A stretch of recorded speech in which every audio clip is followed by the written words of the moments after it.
Hi, I just want to make a quick video to show you how to check your originality report to avoid plagiarism. I'm using my test student account from last semester, but it'll look basically like yours. So you want to get into grades. You want to find the assignment that you're interested in, and the test student did not hand in a lot of assignments last semester. So there's this one down here. And you want to click on this square, which is your originality report.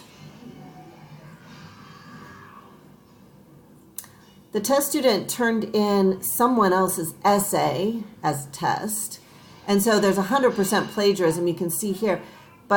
And your number will be much lower, like 5 or 10, depending on how much you quoted and some other factors. But you want to click on the number, and then the originality report will tell you the match. So whatever's highlighted has already been published by either a student or a website, and that original source is indicated here. So that's how you check, and you need to check your originality report every time before the due date, every time you submit, to make sure that you've not plagiarized.